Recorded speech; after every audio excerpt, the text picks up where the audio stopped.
Bismillahirrahmanirrahim. Assalamualaikum warahmatullahi wabarakatuh. Alhamdulillah, salatu wassalamu ala rasulillah wa ala alihi wa sahbihi wa man wala.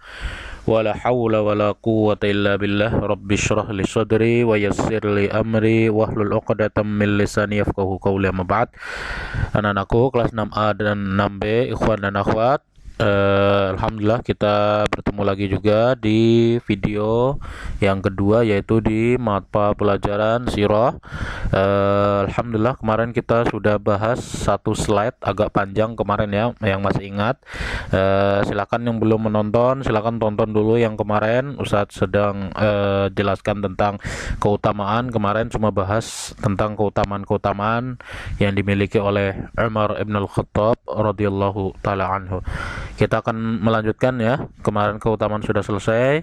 Kita lanjut ke proses terpilihnya Umar bin Khattab menjadi khalifah.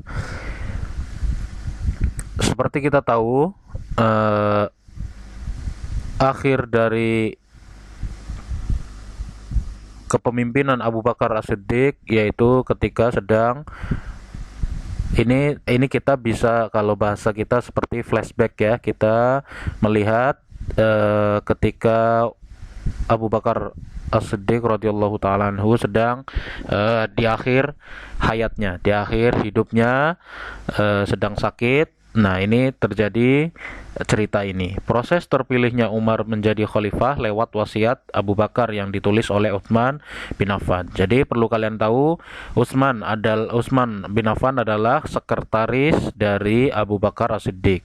Ya, jadi Abu Bakar memiliki sekretaris yaitu Utsman bin Affan yang selalu menulis apa saja pesan-pesan sebagai khalifah untuk disampaikan kepada kaum muslimin.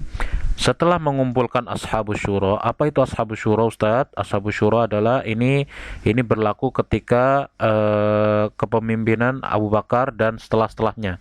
Jadi Ashabus Syura adalah ashab, artinya bisa kita artikan majelis ya, majelis kalau kita tahu, atau perkumpulan. Syuro artinya musyawarah, jadi majelis musyawarah, jadi kumpulan orang-orang yang ketika ingin bermusyawarah, berkumpullah orang-orang pilihan ini. Siapa aja mereka? Ya, mereka adalah 10 orang yang dijamin oleh Rasulullah Shallallahu Alaihi Wasallam sebagai, atau diberitakan kabar gembira, yaitu kabar gembira mendapatkan surga, yaitu Ashabus Syura. Jadi mungkin kalian akan selalu bertemu dengan kata ini ya, Ashabus Syura. Nanti di kepemimpinan Umar ada juga Ashabus Syura ya, dan meminta pendapat tentang penunjukan Umar menjadi khalifah yang kedua. Nah, ini adalah mulai adat atau kebiasaan khalifah ketika ingin menunjuk khalifah setelahnya, yaitu dengan mengumpulkan Ashabus Syura dan meminta pendapat tentang penunjukan Umar. Jadi tidak serta-merta Abu Bakar sebagai khalifah langsung menunjuk dengan seenaknya dia, tapi inilah Islam, yaitu dengan penuh musyawarah. Jadi tidak dipilih oleh satu orang. Inilah yang diajarkan oleh Rasulullah Shallallahu Alaihi Wasallam ketika ingin menunjuk pemimpin perang atau menunjuk pemimpin suatu wilayah, yaitu dengan bermusyawarah. Tidak seperti proses di negara kita. Kalau di negara kita dengan voting atau dengan mencoblos, itu bukan dari syariat Nabi Muhammad Shallallahu Alaihi Wasallam. Adapun sunnah Nabi Muhammad Shallallahu Alaihi Wasallam ketika ingin menunjuk suatu pemimpin, itu pemimpin perang atau pemimpin suatu wilayah, contoh di Mesir atau di mana contohnya ya. Jadi Rasulullah pun meminta pendapat para para sahabatnya. Nah, ini dilakukan juga oleh Abu Bakar radhiyallahu taala anhu, mengumpulkan ashabus syura dan meminta pendapat tentang Umar. Ketika itu ditunjuk menjadi khalifah setelahnya. Mereka setuju dengan pendapat tersebut karena fadilah itu keutamaan yang dimiliki Umar. Jadi Umar, nah ini juga Ustaz potong dulu ya di sini ya, titik ini. Ini juga adalah kebiasaan khalifah ketika menunjuk khalifah setelahnya. Ashabus syura itu akan menggabungkan atau kalau kita biasa bilang searching, tapi bukan searching di Google ya. Searching itu dalam artian hadis-hadis yang pernah disampaikan oleh Rasulullah Shallallahu Alaihi Wasallam tentang para sahabatnya itu akan dikumpulkan. Contoh hadis tentang Abu Bakar dikumpulkan semua. Keutamaan Abu Bakar itu ada di hadis-hadis Rasulullah itu semua. Contoh kemarin yang pernah Ustadz sampaikan yang tentang Gunung Uhud itu ya, tentang Gunung Uhud yang bergetar. Nah, lalu Rasulullah Shallallahu Alaihi Wasallam itu bersabda, tenanglah wahai Uhud, sesungguhnya di atasmu ada seorang nabi dan seorang siddiq dan dua orang yang akan mati syahid. Nah, itu termasuk hadis tentang keutamaan Abu Bakar, keutamaan Umar dan keutamaan Utsman. Di situ adalah hadis keutamaan. Itu salah satu dari begitu banyaknya fadilah atau keutamaan yang dimiliki para sahabat. Nah, ketika dikumpulkan hadis-hadis tentang fadilah Umar itu melebihi dari semua para sahabat. Jadi contoh aja Ustadz tidak tahu persisnya berapa. Contoh misalkan Abu Bakar memiliki hadis tentang keutamaan 1000, contoh aja ya, contoh 1000. Ustadz tidak tahu pastinya berapa, 1000. Nah, Umar itu 800. Nah, seperti itu. Jadi yang memiliki fadilah atau hadis yang pernah disampaikan oleh Rasulullah SAW tentang fadilah orang tersebut atau sahabat tersebut, dia termasuk jadi bahan pertimbangan ashabus syura untuk memilih dia menjadi khalifah atau pemimpin kaum muslimin. Lalu ditulislah wasiat tersebut dan dibacakan setelah Abu Bakar wafat radhiyallahu taala anhu. Jadi setelah Abu Bakar wafat sudah menulis wasiat tentang penunjukan Umar radhiyallahu taala anhu. Bukan seperti sekarang yang sangat disayangkan, jauh banget dari Islam. Kita sebagai negara Islam tapi sangat jauh dari seperti ini. Apa maksudnya Ustadz? Iya, mereka mencalonkan diri sendiri. Padahal Rasulullah itu tidak pernah mengajarkan tersebut. Begitupun dengan para sahabat, tidak pernah melakukan itu. Pilihlah saya, tidak ada seperti itu. Semua akan menolak ketika ditunjuk menjadi pemimpin. Semua sahabat tahu bahwa menjadi pemimpin itu akan dimintai pertanggungjawabannya berat nanti di akhirat. Semua sahabat itu seperti itu. Ketika ditunjuk menjadi pemimpin, bukan pemimpin kaum muslimin saja menjadi khalifah, tapi dipimpin menjadi perang, ditunjuk pemimpin menjadi suatu daerah. Nah, itu mereka selalu menolak karena mereka tahu bahwa tanggung jawab dan pertanggungjawabannya nanti di akhirat, dimintai tanggung jawabnya oleh Allah Subhanahu wa taala sangat berat. Nah, kita masuk ke jasa-jasa pada masa pemerintahan Umar. Jadi, apa aja jasa-jasa pada pemerintahan Umar kemarin? Kalau Abu Bakar apa? Masih ingat?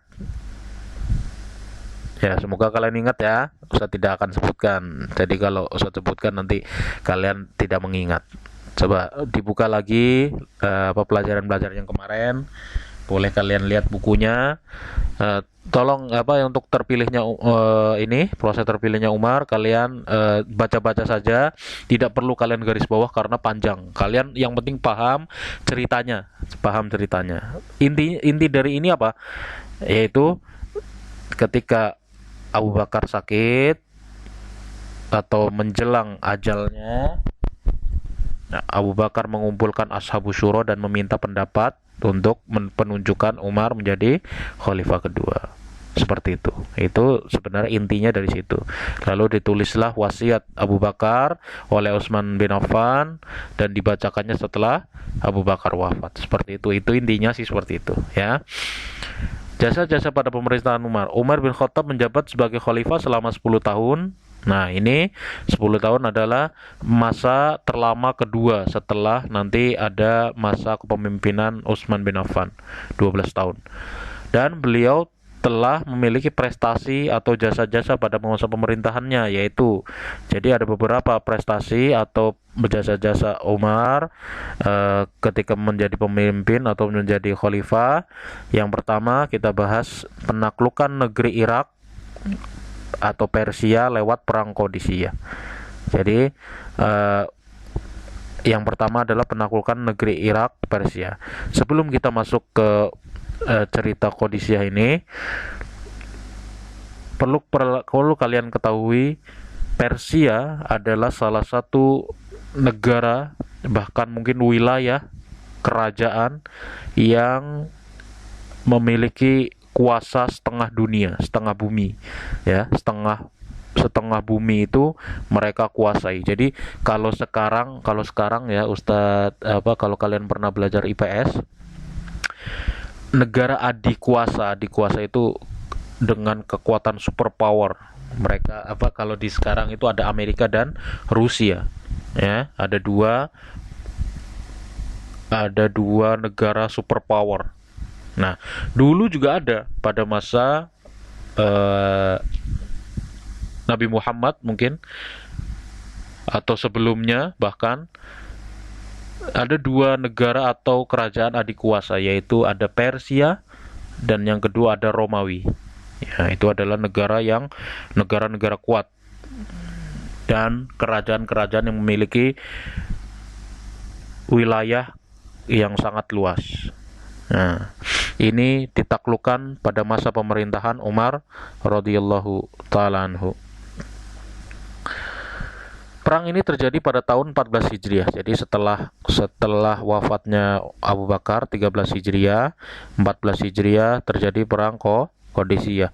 Umar menunjuk Sa'ad bin Abi Waqqas menjadi panglima tertinggi kaum muslimin. Kalian tahu Sa'ad bin Abi Waqqas salah satu dari 10 orang yang diberitakan akan masuk surga oleh Rasulullah Shallallahu alaihi wasallam.